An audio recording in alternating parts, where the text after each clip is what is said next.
Will Greenland become independent from Denmark? Greenland, recognized as the world's largest island, has been under Danish sovereignty for 6 centuries.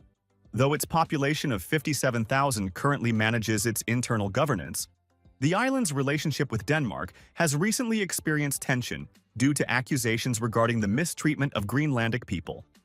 In light of this, the desire to achieve complete independence has intensified, and Greenlanders want to be in total control of their government and economy. Will they accomplish this, and will Greenland become independent from Denmark? Let us begin our analysis by discussing the possibility of this quest. Norse and Inuit colonization of Greenland. The Inuit, descendants of the Thule people, primarily make up the current population in Greenland. They reportedly migrated from the North American mainland during the 13th century AD and gradually established their presence on the island. Scholars widely accept that the earliest Norse settlements in Greenland were established by settlers from Iceland, with Eric the Red credited with founding a colony in 985. The Danish claim to Greenland is rooted in the Norse settlement of southern Greenland, which occurred from the 980s until the early 15th century.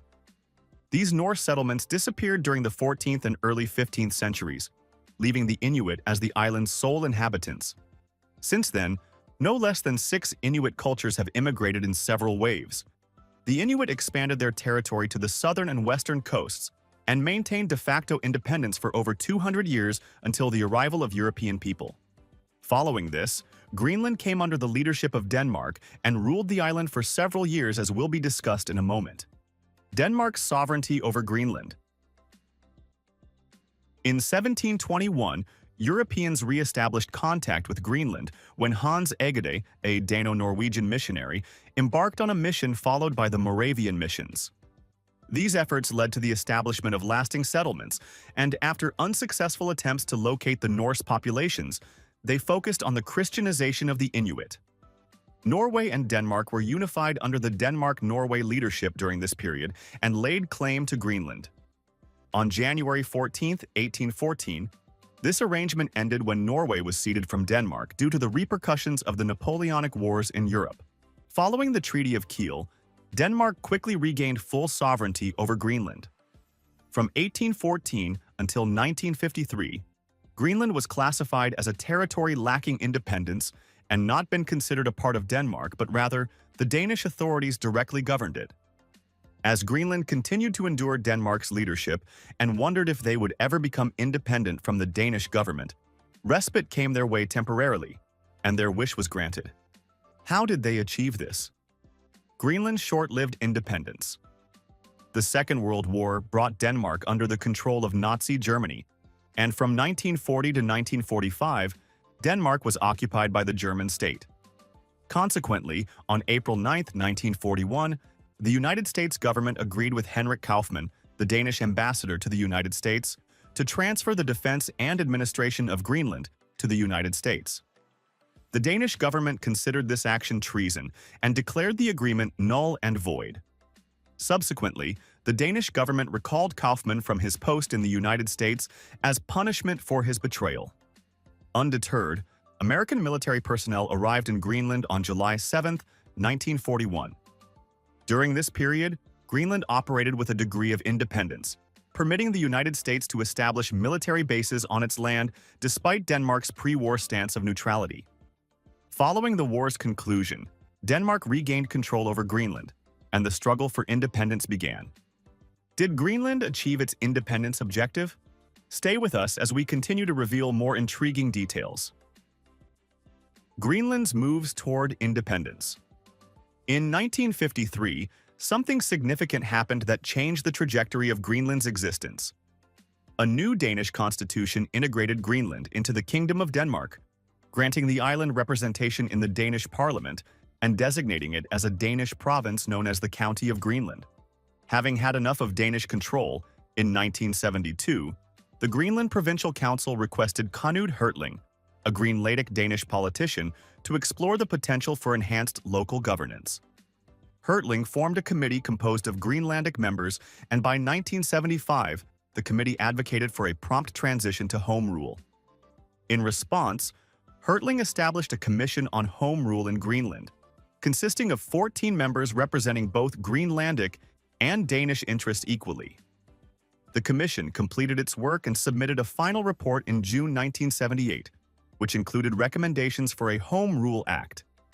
In 1979, the Danish government approved Home Rule for Greenland while retaining authority over several key areas, including foreign relations, defense, currency, and the legal framework within Greenland.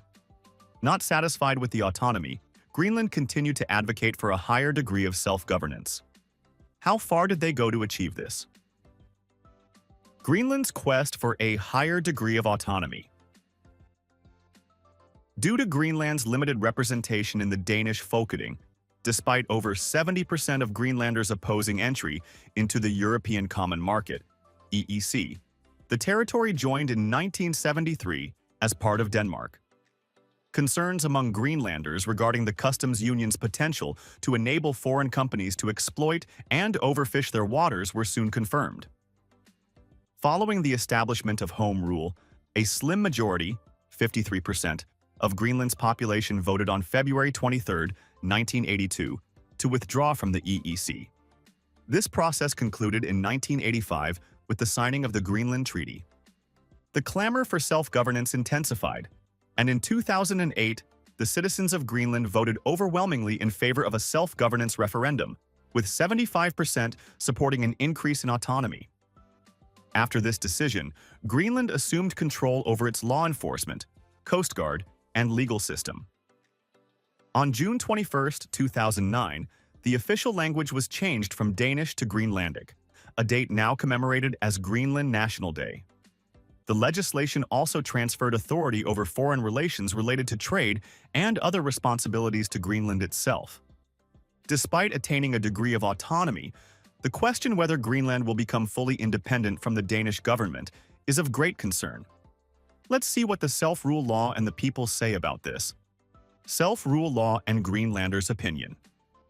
According to the self-rule law enacted in 2009, Greenland can declare complete independence. However, it has to be approved through a referendum among its citizens and the Danish parliament. As a former colony, Greenland retains the right to self-determination under international law, allowing for a unilateral declaration of independence. A 2016 survey indicated that a significant majority, 64%, of the Greenlandic population favored full independence. However, a subsequent poll in 2017 revealed that 78% opposed independence if it would result in a decline in living standards. The former Prime Minister of Greenland, Kuupik Kleist, has consistently highlighted the necessity of diversifying the country's economy. This is because economic stability is regarded as essential for achieving full political independence from Denmark, which is predominantly dependent on fisheries, tourism, and a significant annual block grant from the Danish government. As the movement for Greenland's independence intensifies, will they ever achieve complete freedom from the Danish authorities? Our subsequent discussion will form the concluding part of this video. What is the future of Greenland? In 2017, the largest pro-independence party in Greenland re-elected Kim Kielsen with a substantial majority as the leader of Siumut. Observers interpreted this outcome as a victory for the slow independence faction rather than the now independence faction. This is because his rival, Vitus Kujaukitsoq, advocated for independence despite losing Denmark's considerable annual block grant. During a debate in the Danish parliament in 2018, which included representatives from Greenland, Danish Prime Minister Lars Løkke Rasmussen stated that Greenland must clarify its intentions regarding either being part of the Kingdom of Denmark or pursuing independence. Should Greenland choose to become an independent nation, the annual block grant from Denmark would be discontinued. Nevertheless, in his New Year address, Greenland's Prime Minister Hans Egede expressed his desire for Greenland's independence from Denmark, signifying a notable shift in the Arctic territory's future. As the world anticipates the results of Greenland's independence movement, the question, whether Greenland will become independent from the Kingdom of Denmark, will continue to form part of the global discussion until Greenlanders achieve their aim. Will it ever happen? The answer lies in the future. This marks the concluding part of this video. We hope you enjoyed it as much as we did. You can share your views regarding this topic in the comments section.